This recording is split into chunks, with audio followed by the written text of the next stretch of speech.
Good morning, class. I hope everybody's had a great day. Today we're going to learn about the Battle of the Alamo, and we're going to discuss and look at who all was at the Battle of the Alamo, where it happened, and why it happened, and what all happened at the Battle of the Alamo. I'm really excited to start this, so let's begin.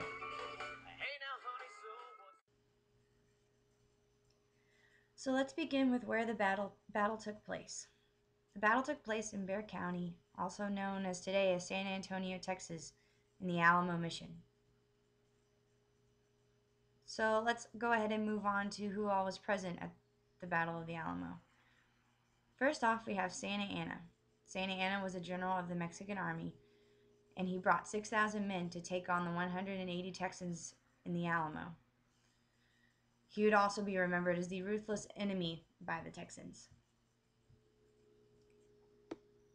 Present in the Alamo, we had William B. Travis. He arrived in Texas in 1831, and when the problems between Texas and Mexico escalated, William Travis was one of the first ones to join the Texas forces. In January 1836, William B. Travis arrived at the Alamo with 30 men. Travis commanded 180 men during the siege of the Alamo.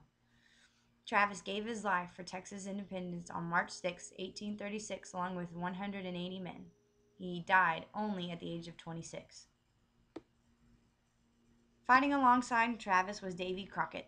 Davy Crockett was from Tennessee. He was known as a great hunter and a great speaker. Crockett arrived in Texas in the fall of 1835. He would then follow his fellow Tennesseans to the Alamo to join the other 180 men to defend the Alamo. The Alamo was where Davy Crockett would be remembered as one of the most heroic figures in Texas history. Jim Bowie. Jim Bowie was from Kentucky, moved to Texas, and settled down in San Antonio. He was known to be very good in a knife fight, and he helped defend the Alamo alongside Davy Crockett and William B. Travis. Jim Bowie now has a famous knife named after him. So let's move on to why the battle took place. The whole Texas Revolution began when Texas was originally a part of the Spanish Empire in northern Mexico, but the region had been inching towards independence for some time. English-speaking settlers from the U.S. had been arriving in Texas since 1821, when Mexico gained its independence from Spain. Some of these immigrants were a part of approved settlement plans, like the one managed by Stephen F. Austin. Others were squatters who had come to claim unoccupied lands. Cultural and political and economic differences separated these settlers from the rest of Mexico, and by the early 1830s, there was much support for independence in Texas. This led to an increase in social tension, which led to the Texas Revolution, which sparked the Battle of the Alamo. So when did everything go down? What all happened? Well, Santa Anna and his massive army arrived on February 23rd, waited for 13 days, and in the morning at 5:30, Santa Anna marched his army towards the walls of the Alamo, and the Battle of the Alamo took place. The actual fighting only lasted 80 minutes, and the Mexican army defeated the Texans and took over the mission. Welcome back, everybody. I hope everybody has a greater understanding about the Battle of the Alamo. So now we're going to move on and discuss some common myths about the Battle of the Alamo.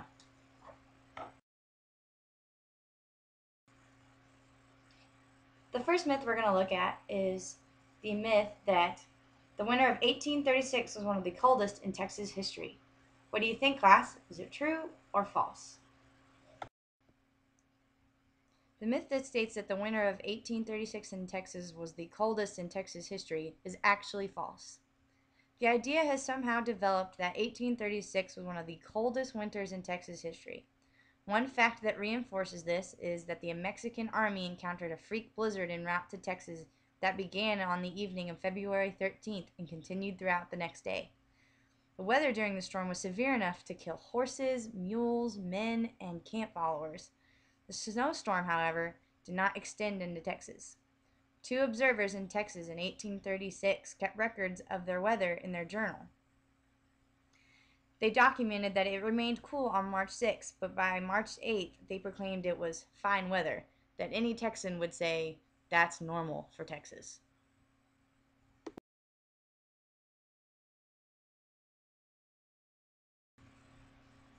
Well, I hope you guessed right.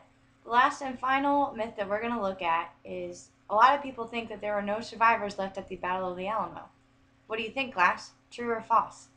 The myth that states that there are no survivors at the Battle of the Alamo is also false.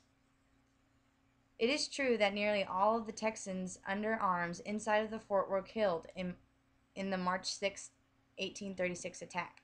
However, nearly 20 women and children who experienced the 12 days of siege leading to the final assault were spared and allowed to return to their homes. There were survivors also. The survivors also included Joe, the slave of William B. Travis, and the best known Alamo survivor is Susanna Dickinson.